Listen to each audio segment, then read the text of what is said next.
Everyone, welcome back to my channel. My channel name is believe in yourself. और यहाँ पे मैं hospital आ गई हूँ। आई एम सॉरी, मैं आपको डॉक्टर का विज़िट नहीं दिखा पा रही क्योंकि वहाँ पे बहुत ज़्यादा पब्लिक थी। इस वजह से मुझे थोड़ा सा नर्वसनेस भी हो रहा था। इस वजह से मैंने क्लिप शूट नहीं कर पाया जब मैं डॉक्टर के पास जा रही थी। तो यहाँ पर मैं जब डॉक्टर के पास से मिलकर आई, उन्होंने मुझे बोला कि आप अपना ब्लड दो क्योंकि ब्लड टेस्ट करना है। तो यहाँ पर मैं अपना ब्लड दे रही थी। एक्चुअली मेरे 2 ब्लड टेस्ट होने थे, एक मेरा हीमोग्लोबिन का होना था और एक मेरा ग्लूकोज लेके होना था। तो ये सबसे फ़र्स्ट मैंने अपना ब्लड दे दिया है खाना पीना खाने के बाद। उसके बाद मुझे ग्लूकोज़ कंज्यूम करना है। ग्लूकोज़ पीकर 2 घंटे के बाद मुझे वापस से एक ब्लड सैंपल देना है। और ये जो मेरे ब्लड सैंपल्स हुए हैं, ये मेरे नॉर्मल डिलीवरी के लिए हुए हैं ताकि मुझे डिलीवरी में कोई प्रॉब्लम ना हो। हम लोगों ने डॉक्टर को दिखवा लिया। दिस इज़ माय मतलब 9वां महीना मेरा 2-3 डेज़ के बाद लग जाएगा। तो हमने डॉक्टर को रिपोर्ट दिखवा दी। This is my blood report और सब कुछ नॉर्मल है, ठीक है। अब हम जा रहे हैं, बाय बाय। सॉरी फ्रेंड्स, इतना ज़्यादा इंतज़ार करवाने के लिए। मैं डॉक्टर के पास से आ गई हूँ अपने आप को दिखवाकर। उन्होंने मुझे क्या बताया है वो मैं आप लोगों के साथ में एक्सपीरियंस शेयर करूँगी। बिकॉज ये मेरा 8 मंथ रनिंग में चल रहा था और मुझे कुछ ऐसी चीज़ें दिख रही थी, मुझे लग रहा था शायद मेरा प्री मैच्योर डिलीवरी हो जाएगा। तो वो मैं आप लोगों के साथ में अपना एक्सपीरियंस शेयर करती हूँ। मेरे डॉक्टर से क्या बात हुई क्या नहीं हुई वो मैं आप लोगों के साथ में शेयर करती हूँ। साथ ही मैं आपके साथ में मेरा ये सोनोग्राफी रिपोर्ट शेयर करूँगी। और एक मेरा ब्लड टेस्ट भी हुआ था। इसमें काफ़ी टाइप्स के ब्लड टेस्ट हुए हैं मेरे, वो भी मैं आप लोगों के साथ में शेयर करूँगी। तो जानते हैं पूरी डिटेल्स क्या है। Let's go, don't waste a time, let's go. So आप लोगों के साथ में मैं अपना sonography report and blood test पूरा शेयर करने वाली हूँ। अगर आप पूरा वीडियो देखेंगे तो आपको अच्छी तरीके से नॉलेज मिल जाएगा। अगर आप नहीं देखेंगे तो आपको ही नॉलेज नहीं मिल पाएगा। So don't be skip my video, पूरा वीडियो देखना ताकि आपको मेरी हर एक जानकारी के बारे में पता चले। फ्रेंड्स, ये है मेरा सोनोग्राफी रिपोर्ट जो कि मैं आप लोगों के साथ में शेयर करने वाली हूँ। आइए जानते हैं पूरे डिटेल्स के बारे में। तो यहाँ से सबसे पहले स्टार्ट करेंगे।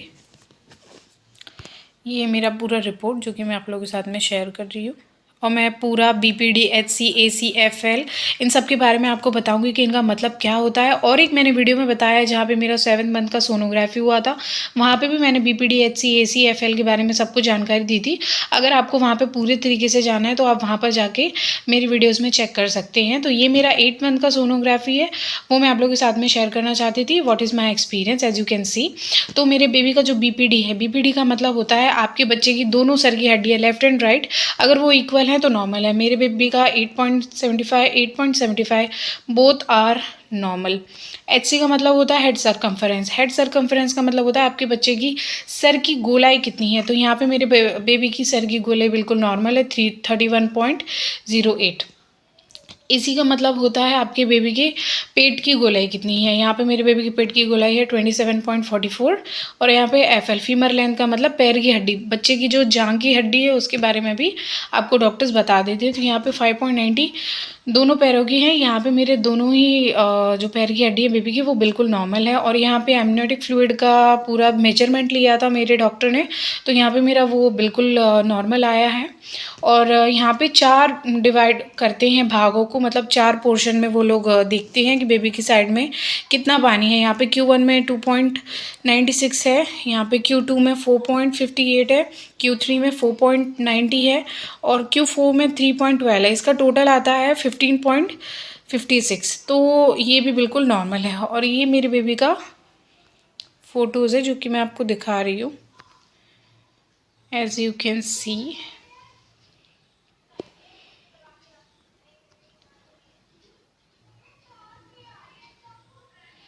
ये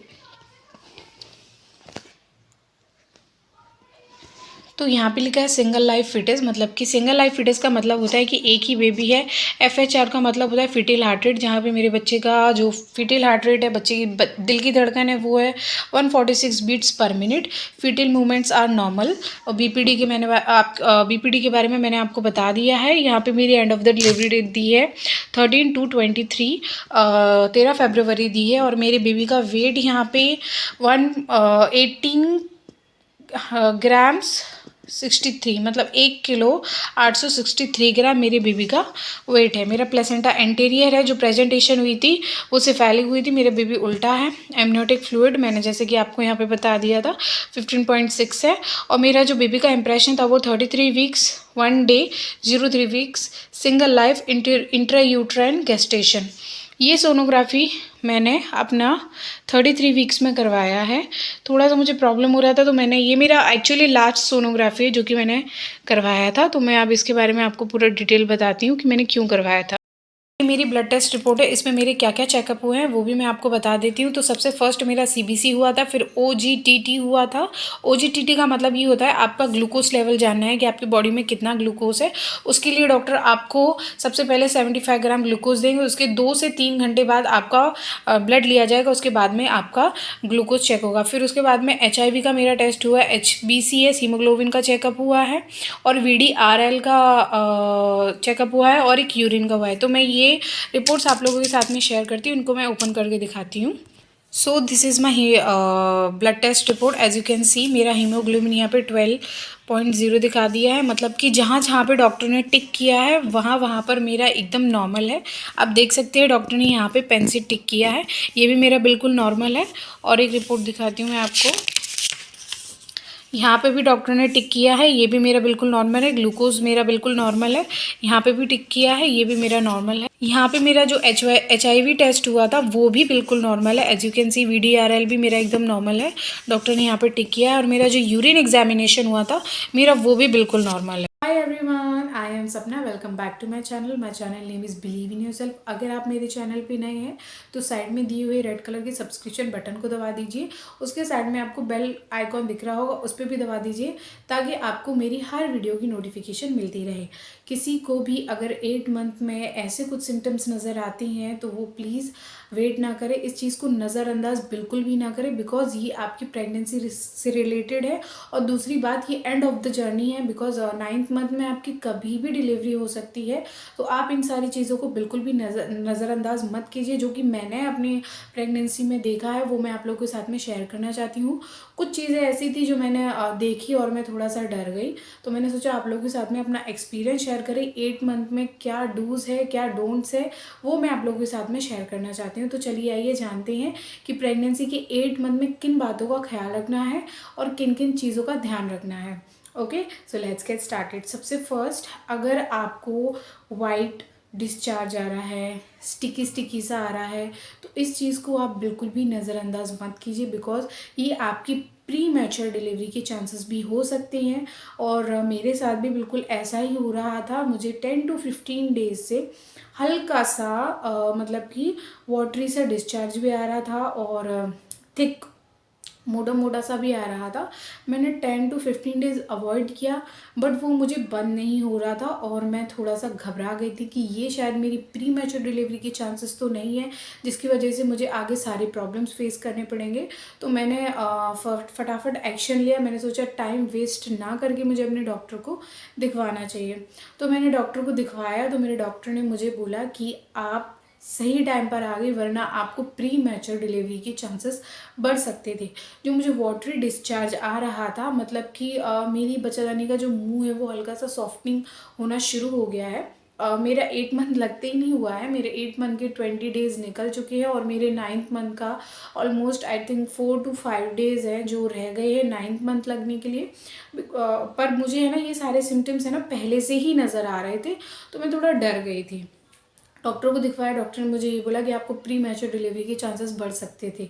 साथ ही में उन्होंने मेरा एग्जामिनेशन किया। एग्जामिनेशन करने के बाद उन्होंने मुझे बोला कि आपके जो सर्विक्स का मुंह है वो हल्का सा सॉफ्टनिंग होने लगा है, लेकिन उन्होंने मुझे ये बोला कि हम नहीं चाहते कि आपकी डिलीवरी पहले हो जाए, आपकी प्री मैच्योर डिलीवरी हो जाए। अगर प्री मैच्योर डिलीवरी हो जाएगी तो बेबी को हमें ICU में रखना पड़ेगा, उन्हें 2 महीने तक के लिए बेबी को रखना पड़ेगा, क्योंकि बिकॉज उनकी अगर प्री मैच्योर डिलीवरी होगी तो बेबी की लंग्स अच्छी तरीके से डेवलप नहीं हो पाएंगे। तो इस वजह से मुझे डॉक्टर ने बोला कि आप 3 वीक्स तक वेट कीजिए। 15 जनवरी का मेरी डिलीवरी को टाइम दिया है, उसके बाद में मेरा डिलीवरी होना पॉसिबल है। तो ये एक सिम्टम है कि आपको अगर वाटरी से डिस्चार्ज बहता है या फिर थिक बहता है, तो आप बिल्कुल भी अवॉइड मत कीजिए, जाके डॉक्टर से कंसल्ट कीजिए, बिकॉज ये आपकी अंदरूनी चीज़ है जो आप लोगों को बिल्कुल भी पता नहीं कि अंदर क्या चल रहा है।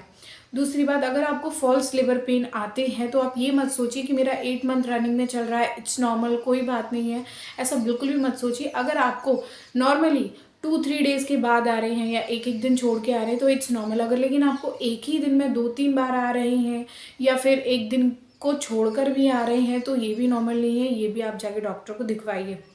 और मस्ट इम्पॉर्टेंट चीज़ जो मैं आप लोगों को बता दूं, 8 मंथ के एंड में आपको सोनोग्राफी करवाना इसीलिए ज़रूरी है, आपको जानना ज़रूरी है कि आपके बेबी का हेड जो पेल्विस में आया है कि नहीं आया है, बेबी का एमनियोटिक फ्लूइड कितना है, बेबी का वेट कितना है, ये सब जानना आपको बहुत ज़्यादा ज़रूरी है। बिकॉज आप ये सब पता कर लेंगे पहले से ही तो आप और अच्छे तरीके से अपने आप को प्रेप कर सकते हैं डिलीवरी के लिए। अगर बेबी का वेट कम होगा तो आप अच्छे तरीके से अपना खान पान रखिए, अपना ध्यान रखिए, अपने बेबी का वेट गेन करिए, जो कि आपके लिए बहुत अच्छा होगा।